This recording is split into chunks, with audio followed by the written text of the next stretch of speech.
Hey y'all, happy Monday. I hope that y'all are having a great start to your week. I started school back today, so that's exciting. I hope that y'all's first day back to school is going well. And today's devotional is going to be about seeing your purpose in this world that God has for you. Recently, I read the book of Esther, and I have to say it was completely and totally so interesting. Like, I did not expect it to be that interesting. Usually I have to look things up about the scripture that I'm reading to be able to better understand it. But Esther, I was just able to read it and totally get into it. There was just so many interesting things within it. And so today, what better way to talk about a purpose than to talk about Esther.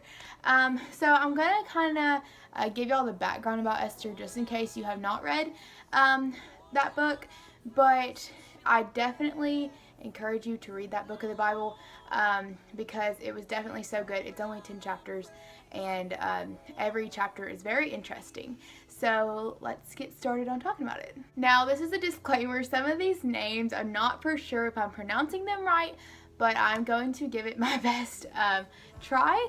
So basically, at the beginning of this book, it talks about this queen, and her name is Queen Vashti. And there is a king, and his name is King Xerxes.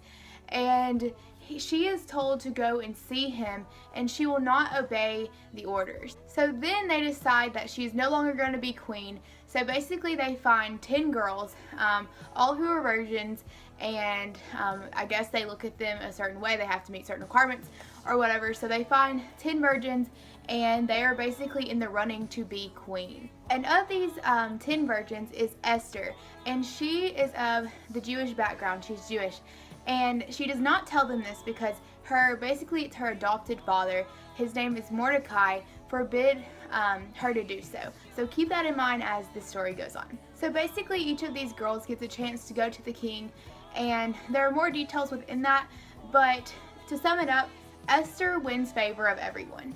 And then Esther becomes queen. So at some point in this, Mordecai is sitting at the king's gate, and he overhears 2 of the guards plotting to assassinate King Xerxes. Mordecai then reported this to Queen Esther, and she reported it to the king, and it was written in this book that they kept, I guess, about just certain things. After all of this happened, a man named Haman was paid honor to by King Xerxes, and King Xerxes had actually told everyone to come and kneel before Haman. However, Mordecai did not want to go and kneel before Haman.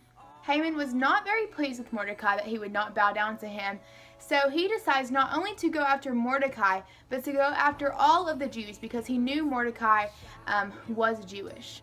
When Mordecai learned that Haman was then after the Jews, he was so distressed, so he turns to Esther and talks to her and is like, hey, I need you to help me. I need you to talk to the king for me. You are Jewish too. You have to talk to him. And Esther, although she knows that she may die when she goes and talks to the king about this, because it is against the law, she agrees to do so.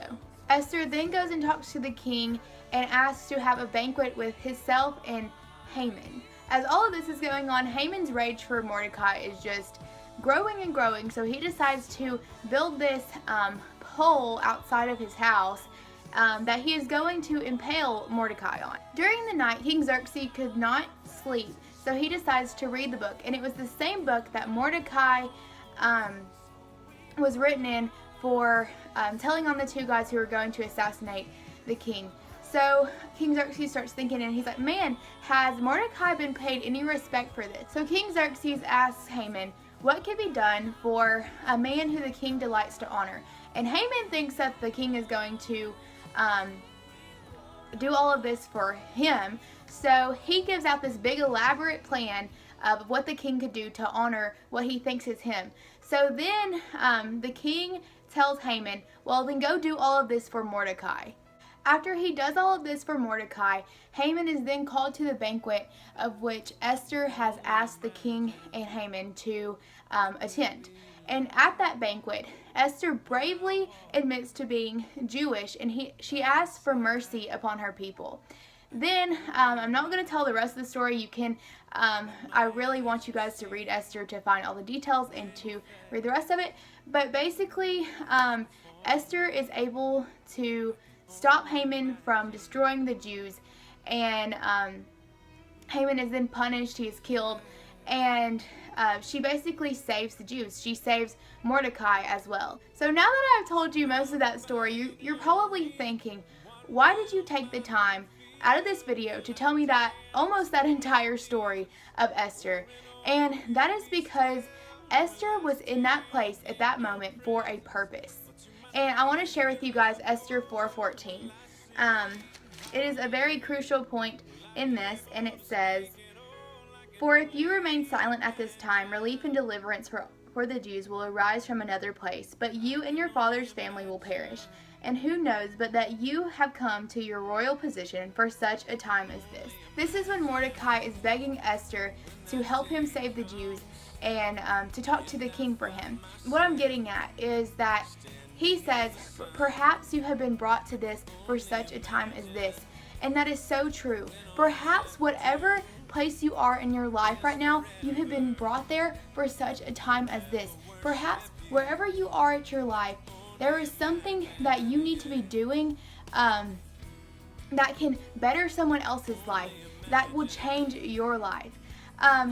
Every single one of us has a purpose. And Esther was brought to be queen, and she got to be a hero and help the Jews. She was brought to that time in her life, but she probably never thought she'd be queen for such a time as that. So listen to me. If you get nothing out of this video other than what I'm about to say, that is okay. Because I want you guys to know that you have been created for this time, for such a time as this. God has put you on this earth for such a time as this. Live every day that you have a purpose in this world, because you do. You have such an amazing purpose.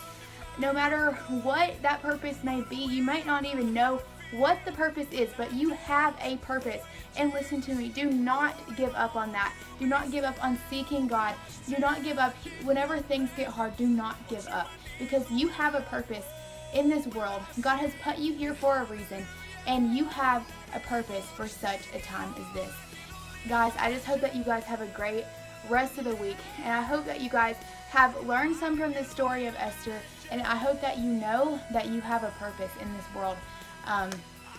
Keep praying. If you feel like you do not know where you need to be, keep praying, because you have a purpose. I love you guys so much, and I'm just going to be praying for you guys. Leave any suggestions for videos in the comments. I'll see you next Sunday.